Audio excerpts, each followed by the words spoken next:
വെളുപ്പിന് 6 മണിക്ക് തുടങ്ങിയ വാരല ഇത് കൊറ്റട്ടപ്പിലിട്ട് തീർത്തൂടെ? കുറച്ചൊക്കെ മനുഷ്യത്വം വേണം. കുറ്റമല്ല നിന്റെ നായരെ കൊണ്ട് നാട്ടുകാർ വണ്ടി വലിപ്പിക്കണത്, കാളവണ്ടി. അയ്യോ,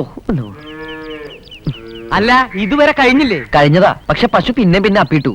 ഞാൻ വാരും പശു അപ്പിടും, ഞാൻ വാരുന്നു പശു ഇടും, ഞാൻ വാരുന്നു പശു. മതി മതി മതി മതി, നിന്റെ മോന്ത കണ്ട പശു അല്ല ആരായാലും അപ്പിടും.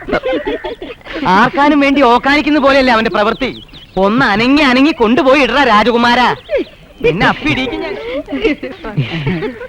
ഒരു ദിവസം ഞാൻ ഈ പശുവിന്റെ ബാക്ക് അടച്ച് പൂട്ടും.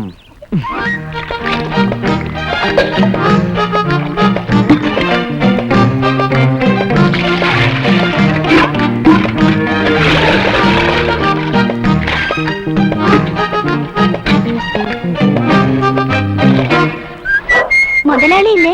പശുവിനെ പിഴിയുവാ, എന്ത് വേണം? ഈ മാലയൊന്ന് പണയം വെക്കാനാ. ഈ കൊച്ചുവെളുപ്പാൻ കാലത്തോ 10 മണി കഴിയാതെ മുതലാളി പണപ്പെട്ടി തുറക്കണ പ്രശ്നമില്ല. ഇപ്പോഴത്തെ ആവശ്യമായിരുന്നല്ലോ ചേട്ടാ, ഒരു 300 രൂപ കിട്ടിയേക്കൂ.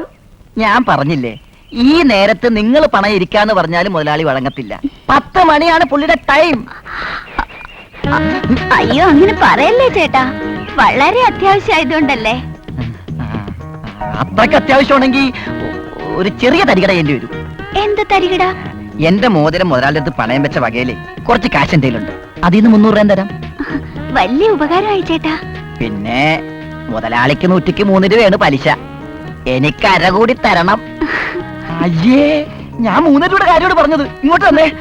പിന്നെ നമ്മൾ തമ്മിൽ ഇടപാടേ ഒരിക്കലും മുതലാളി അറിയരുത്. അറിഞ്ഞാ എന്റെ കാർബേറ്റർ അയച്ചെടുത്ത് മുതലാളി ഡ്രൈവർ പണിയെന്ന് പറഞ്ഞു വിടും. ഞാനായിട്ട് പറയില്ല ചേട്ടാ. പിന്നെ മുതലും പലിശയും കാശായിട്ട് തന്നെ തരണം, മനസ്സിലായോ? ചില പെണ്ണുങ്ങൾ ഈ കടത്തിന്ന് കരകയറാൻ കടം കൊടുത്തവനെ തന്നെ വശീകരിക്കുന്ന ഒരു പരിപാടിയുണ്ട്. ആ വക ചുറ്റിക്കളിയൊന്നും എന്റെ അടുത്ത് വേണ്ട.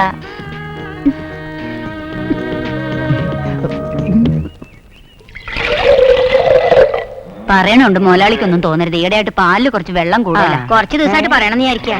ഉമ്മ, ഞാൻ വെളിച്ചെണ്ണ ചേർത്ത് നോക്കി, ചേരണില്ല.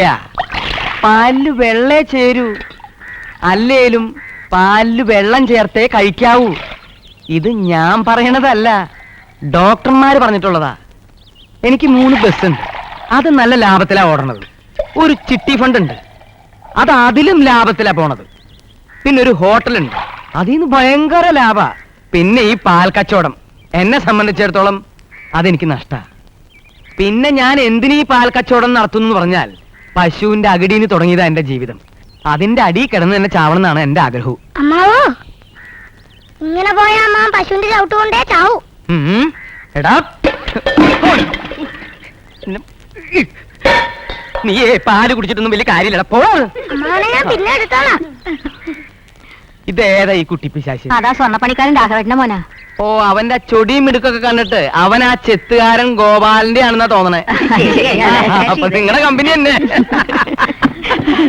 എടാ മോനെ, നന കഴിഞ്ഞ അച്ഛന്റെ ഉടുപ്പിൽ അഴുക്കൊന്നും പോയിട്ടില്ലല്ലോ.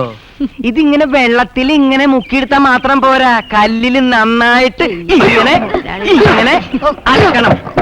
കൊണ്ടുപോയി അലക്കണം തെണ്ടി. ഇവ എന്റെ മോൻ തന്നെ അല്ലേ? ഞങ്ങൾക്ക് സംശയമുണ്ട്. നിങ്ങൾക്ക് പാല് കിട്ടിയ പിന്നെ ഇങ്ങനെ വല്ലവരുടെ കാര്യം അന്വേഷിക്കണേ. എന്തും ചെയ്യാം, എന്തും അനുസരിക്കാം, പക്ഷെ മറ്റുള്ളവർ മുമ്പിച്ചുള്ള അവഹേളനം ഉണ്ടല്ലോ, അതാ സഹിക്കാൻ വയ്യാത്ത. 2 സ്മോൾ അടിച്ച് ധൈര്യം വരുത്തിട്ട് വേണം ആ മുഖത്ത് നോക്കി 4 വർത്താനം പറയാൻ. അതിനെന്തിനാ 2 സ്മാൾ അടിക്കുന്നത്? ഒരു ലാർജ് അടിച്ചാ പോരെ? മിണ്ടാതെ കിടക്കാൻ പറയാന്ന് വെച്ചാ 5-ാം വയസ്സിൽ അമ്മ മരിച്ചത് തൊട്ടുള്ള കണക്ക് പറയാൻ തുടങ്ങും. കഴിച്ചിട്ട് ഇറക്കാനും വയ്യ, മധുരിച്ചിട്ട് തുപ്പാനും വയ്യ. അങ്ങനത്തെ മദ്യം ഉണ്ടോ? അത് ഞാൻ കഴിച്ചിട്ടില്ലല്ലോ. താടിക്ക് തീ പിടിക്കുമ്പോ ബീഡി കത്തിക്കല്ലേ സാരഥി? വേറെങ്ങും തീയില്ലെങ്കിൽ കത്തിച്ചല്ലേ പറ്റൂ. നിങ്ങൾക്ക് അച്ഛനോട് സംസാരിക്കാൻ ധൈര്യം ഇല്ലെങ്കിൽ ലാർജും സ്മോളും ഒന്നും കഴിക്കാതെ ഞാൻ സംസാരിക്കാം. നീയോ? അതിനുള്ള ധൈര്യം നിനക്കുണ്ടോ? ഞാനല്ല, മുതലാളിക്ക് കുരുട്ടുബുദ്ധി പറഞ്ഞു കൊടുത്ത് വഴിതെറ്റിക്കണ വക്കീലുണ്ടല്ല, ലീഗൽ അഡ്വൈസർ കുഞ്ചപ്പാടത്തെ പുഷ്പാങ്കദൻ. അതിന് വക്കീൽ പറയൂ? പറഞ്ഞില്ല, ഞാൻ പറയിപ്പിക്കും.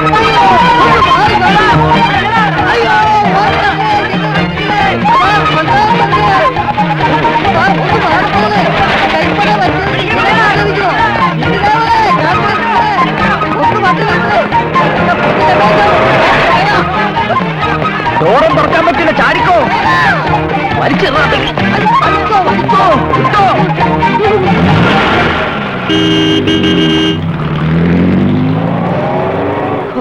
ഞങ്ങൾ സമയത്ത് വന്നില്ലായിരുന്നെങ്കിലേ വക്കീലിന്റെ ചീട്ട് കീറിയാനെ. അതെ അതെ, ഇന്നത്തോടെ കേസിട്ട് മടക്കായിരുന്നു. ഇന്ന് വക്കീൽ വാദിച്ച പ്രതികൾക്ക് ജീവപര്യന്തമോ തൂക്കോ? അതിന് ഞാൻ പ്രതിക്ക് വേണ്ടിയല്ലല്ലോ, വാദിക്ക് വേണ്ടിയല്ലേ വാദിച്ചത്. കുറെ നാളിന് ശേഷം കിട്ടിയ കേസായതുകൊണ്ട് ഞാൻ എന്റെ സർവ്വശക്തിയും എടുത്തങ്ങ് വാദിച്ചു. പക്ഷെ ഒരു കുഴപ്പം പറ്റി. വാദം മുറുകി വന്നപ്പോ വാദി പ്രതിയായി. പീനൽ കോഡ് മാറി. അതിനെന്റെ സ്പൈനൽ കോഡിൽ പിടിക്കാൻ ഓടിച്ചതാ അവര്. ആ നീതി ദേവതയാ നിങ്ങളെ കൃത്യസമയത്ത് അവിടെ കൊണ്ടുവന്ന് എത്തിച്ചത്. നാരകത്തറയിൽ ദാമോദരൻ നായർ മകൻ രാമൻ നായർ എന്ന് കച്ചീട്ടിൽ പേരുള്ള നിങ്ങളുടെ അച്ഛൻ നിങ്ങളുടെ വളർച്ചയെ അംഗീകരിക്കുന്നില്ല.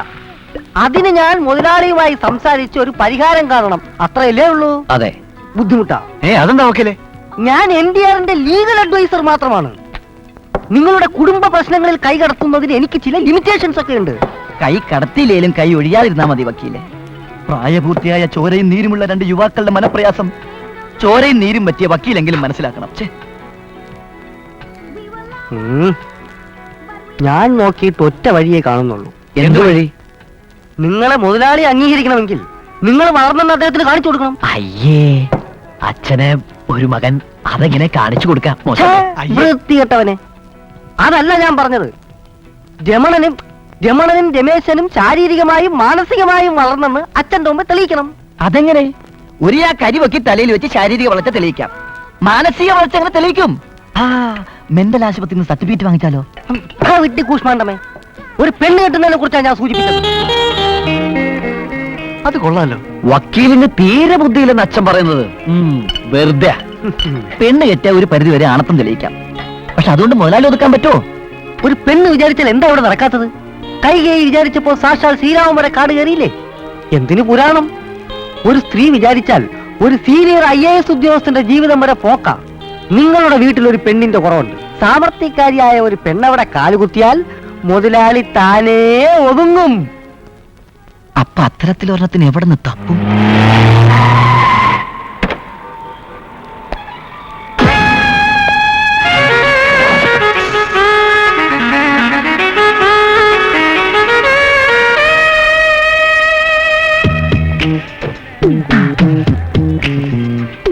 ചപ്പാത്തി 2 ചില്ലി ചിക്കൻ. വിജയ, 10 ചപ്പാത്തി 2 ചില്ലി ചിക്കനും പാഴ്സല്. പിന്നെ കുറച്ച് തക്കാളി സവാളയും സ്പെഷ്യൽ ആയിട്ടിട്ട് ഭദ്രമായിട്ട് പോയിഞ്ഞോളൂ. കുറച്ച് ലിവർ എടുക്കട്ടെ? വേണ്ട. എന്നാ ഹാർട്ടായാലോ? കഴിഞ്ഞ ഒരാഴ്ചയായിട്ട് ഞാൻ ഇയാളെ ശ്രദ്ധിക്കുന്നു. പെണ്ണുങ്ങളെ കാണുമ്പോ കുറച്ച് ഇളകുന്ന ടൈപ്പാണല്ലേ? എല്ലാവരെയും കാണുമ്പോൾ ഇല്ല, കാണാൻ കൊള്ളാവുന്നവരെ കാണുമ്പോ ചെറുതായിട്ടൊന്നും ഇളകും. വിഷമമൊന്നുമില്ലല്ലോ? ഇല്ല, പക്ഷെ ചിലപ്പോ ചെറുതായിട്ട് 2 തല്ലുണ്ടെന്ന് വരും. വിഷമമൊന്നുമില്ലല്ലോ? ആങ്ങളമാരെ കൊണ്ടടിപ്പിക്കാതെ നേരിട്ട് അടിക്കുകയാണെങ്കിൽ ഓക്കെ. ഈ ബോഡി ടച്ചിങ് എനിക്ക് വലിയ ഇഷ്ടമാണ്. ഓഹോ, അപ്പൊ രണ്ടും കൽപ്പിച്ചിറങ്ങിയിരിക്കുകയാണല്ലേ? എന്താ പേര്? പഞ്ചമി പണിക്കർ. നല്ല പേര്. ബൈ ദ ബൈ, കഴിഞ്ഞ 3 ആഴ്ചയായി മുടങ്ങാതെ ഇവിടെ നിന്ന് ചില്ലി ചിക്കനും ചപ്പാത്തിയും വാങ്ങിക്കുന്നോണ്ട് ചോദിക്കുക, കുട്ടിയുടെ വീട്ടിലും പ്രശ്നങ്ങളാണോ? എന്താ, തന്റെ വീട്ടിൽ പ്രശ്നം വല്ലതുണ്ടോ? ഏയ്, പിന്നെന്താ അങ്ങനെ ചോദിച്ചത്? അല്ല, വീട്ടിൽ ഒപ്പം തീറ്റം കൂടിയൊന്നും ഇല്ലേ? വീടുണ്ടായിട്ട് വേണ്ടേ വെക്കാൻ? അയ്യോ, അപ്പൊ അഭയാർത്ഥിയാണോ? കണ്ടിട്ട് അങ്ങ് തോന്നണില്ല. ശ്രീലങ്കനോ ബോസ്നിയോ? ഒരു നീയുമല്ല. വീട്ടിൽ നല്ല ആഹാരം കഴിച്ച് തന്നെ വളർന്നത്.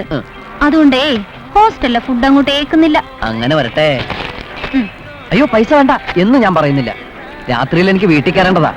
അച്ഛൻ എന്നെ ഭയങ്കര വിശ്വാസമാ.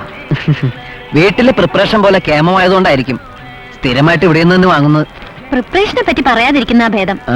ഇവിടുത്തെ ചിക്കനേക്കാൾ ഫാർ ബെറ്റർ സിലോൺ റെസ്റ്റോറന്റിലേത്. എന്നാ പിന്നെ സിലോണിൽ നിന്ന് ജർമ്മനിയിൽ നിന്ന് അങ്ങനെ വാങ്ങിച്ച പോരെ? വാങ്ങാം, പക്ഷേ അവിടുന്ന് വാങ്ങിച്ചാ തന്നെ കാണാൻ പറ്റില്ലല്ലോ.